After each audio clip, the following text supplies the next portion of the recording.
कमल रौदा जाई और साइकिल जो है टकाटक झकाझक एकदम दौड़ेगी करहल में। और एक रिकॉर्ड शायद अब तक की सबसे बड़ी विजय अगर समाजवादी पार्टी को विधानसभा में मिलेगी तो करहल यादव है, वो धर्मेंद्र यादव के बहनोई हैं, वो उनकी माँ विधायक रह चुकी हैं। देखो वो शिखंडी के तौर पर उतारे गए हैं और उनका कोई असर नहीं पड़ेगा। महाभारत वाला काल जो है वो कहानी कहते हैं ना, हम लोग जो है ना कि पौराणिक कथाओं में अमित शाह जेपी नड्डा भी अड्डा गाड़ लेंगे तब भी जो है समाजवादी पार्टी का कुछ उखाड़ नहीं पाएंगे। वहां से तेज प्रताप यादव जी वोटों से लीड करके चुनाव करहल का जीते थे 2022 में। तेज प्रताप यादव जो है कि उससे भी बड़ी मार्जिन से जो है कि वहां का चुनाव करहल में उपचुनाव को लेकर के सरगर्मियां तेज हो गई हैं। करहल में जहां बीजेपी ने लास्ट मौके पर अनुजेश प्रताप यादव को टिकट देकर के तेज प्रताप यादव के सामने क्या मुश्किलें खड़ी कर दी हैं। क्या यादव का वोट वहां पर बढ़ जाएगा, क्योंकि उनकी मां भी वहां पर एक बार विधायक रह चुकी हैं। उसी मुद्दे पर बातचीत करने के लिए मेरे साथ किसी परिचय के मोहताज नहीं है चौधरी लौटा निषाद भली बात परिचित हैं, इनसे बातचीत करेंगे, समझेंगे करहल की सियासी लड़ाई, करहल का समीकरण कहाँ जा रहा है, किधर जा रहा है, क्या समाजवादी पार्टी वहां पर मुश्किलें खड़ी होगी, लड़ाई होगी या एक तरफा समाजवादी पार्टी की जीत होगी। स्वागत है आपका। धन्यवाद। करहल में यादव वर्सेस यादव, करहल का यादव अब कंफ्यूज हो गया होगा तो नहीं, करहल की अब लड़ाई और आसान हो गई है समाजवादी पार्टी के लिए। अगर कोई दूसरा प्रत्याशी रहता, दूसरी जाति का रहता, तब कुछ तो कहा जा सकता था कि भारतीय जनता पार्टी के पाले में कुछ छोड़ चला जाता। लेकिन अनुजेश प्रताप यादव को वहां से उम्मीदवार बनाने के बाद वहां पर जो है कि एकदम पूरी तरह जितना माननीय अखिलेश यादव जी वोटों से लीड करके चुनाव करहल का जीते थे 2022 में, तेज प्रताप यादव जो है कि उससे भी बड़ी मार्जिन से जो है कि वहां का चुनाव जीतेंगे। अच्छा ये बताओ आप कि यादव बेवकूफ है जिस तरह की ये बात करते हैं, ये भारतीय जनता पार्टी वाले और संघ वाले जब शुरू में यादवों के खिलाफ भड़काने का काम करते थे, अब यादव समाज बड़ा समझदार हो गया है और ये केवल मीडिया ट्रायल करा करके रिश्तेदार बता करके या भ्रमित करने का काम किया जा रहा है। अनुजेश प्रताप के करहल से उम्मीदवार बनने के बाद समाजवादी पार्टी की सेहत पर कोई असर नहीं पड़ेगा। आज पूरे देश में, पूरे प्रदेश में अगर यादवों को सम्मान मिला, पिछड़ों वंचितों को सम्मान मिला है तो किससे मिला? समाजवादी पार्टी से मिला है। भारतीय जनता पार्टी को यादव क्यों वोट देगा? यादव को टारगेट में लेकर के जैसे मुसलमान गुनाहगार है वैसे यादव गुनाहगार है। ये जो हकमारी की यादवों को आरोपित करते हैं भारतीय जनता पार्टी वाले की सारी नौकरियां यादवों को दे दिया, सारा हक के साथ पिछड़ों का जो है समाजवादी पार्टी ने मारा। इस तरह का आरोप लगा करके यादवों के खिलाफ जो यादव सामाजिक न्याय की लड़ाई लड़ा, सामंतों का मुकाबला जैसे करना हुआ, चाहे धोबिया पात लगा करके करना हुआ, चाहे पटकनी देकर करना हुआ होगा, चाहे लाठी डंडा से हो, तो सामंतों का सामना करने वाला, अति पिछड़ों और दलितों का रक्षा कवच बनने वाला यादव समाज है। और समाजवादी पार्टी ने जो पिछड़ों, दलितों, वंचितों, गरीबों, हिंदू हो चाहे मुसलमान, लगड़ा हो चाहे पिछड़ा हो, जिनके लिए तमाम जो है जन कल्याणकारी योजनाओं को आगे किया, तो भारतीय जनता पार्टी जैसी जुमलेबाज पार्टी को वोट क्यों देगा?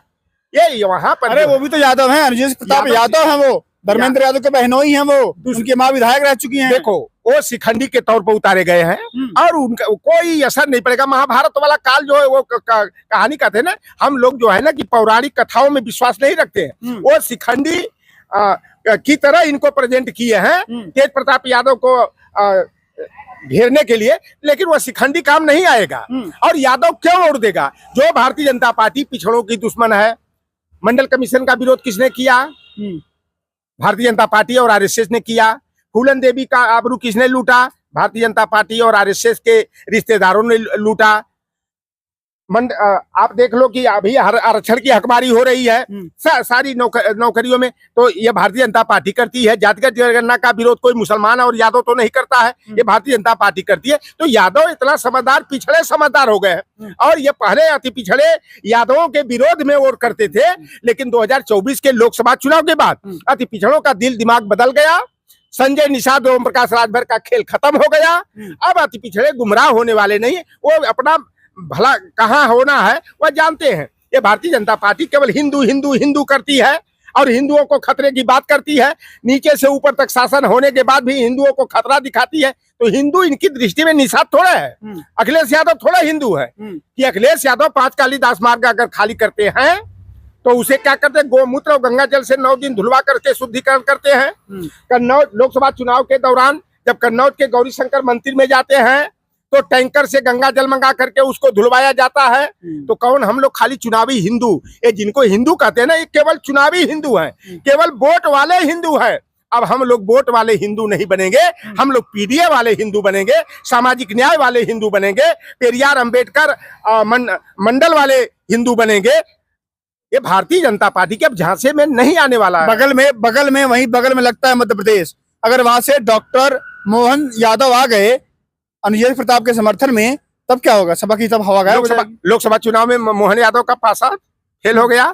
यहाँ से यादव ने खदेड़ा किया कि नहीं किया, लखनऊ से खदेड़ा किया कि नहीं किया। मोहन यादव की दाल यहाँ नहीं गलने वाली है। वो भी शिखंडी के तौर पर देखो, जब से वो मुख्यमंत्री बने, पिछड़े के नाम पर शिवराज सिंह चौहान को भी बनाया, लेकिन वहां पर ओबीसी को 27% आरक्षण की बजाय वहां पर 14% आरक्षण मिलता है, पंचायतों में केवल 7% आरक्षण मिलता है। तो मोहन यादव पिछड़ों के नेता हैं कि भारतीय जनता पार्टी के गुलाम है? ये भारतीय जनता पार्टी की गुलामी करते हैं ये लोग, ये अपना भला भला जगमाही। अगर अखिलेश यादव जी ने 18 लाख की संख्या में लैपटॉप का बांटा तो केवल यादव मुसलमानों को उसका लाभ नहीं मिला। अगर केवल यादव और मुसलमानों को लाभ मिलता तो लौटर राम के घर में 2 लैपटॉप टकाटक झकाझक नहीं चलता, और मेरे बेटे उसी लैपटॉप, बेटियां उसी लैपटॉप के में गूगल सर्च करके कोर्स की पढ़ाई करके आज अपने पैरों पर खड़ा नहीं होती। अगर अखिलेश यादव की सरकार ने गरीब परिवार की इंटर पास बेटियों को 30,000 रुपया कन्या विद्या धन दिया तो केवल यादव और मुसलमानों को थोड़ा लाभ मिला, उसका लाभ लौटर राम निषाद जैसे गरीब को भी मिला, तमाम वंचित वर्ग के लोगों को भी मिला।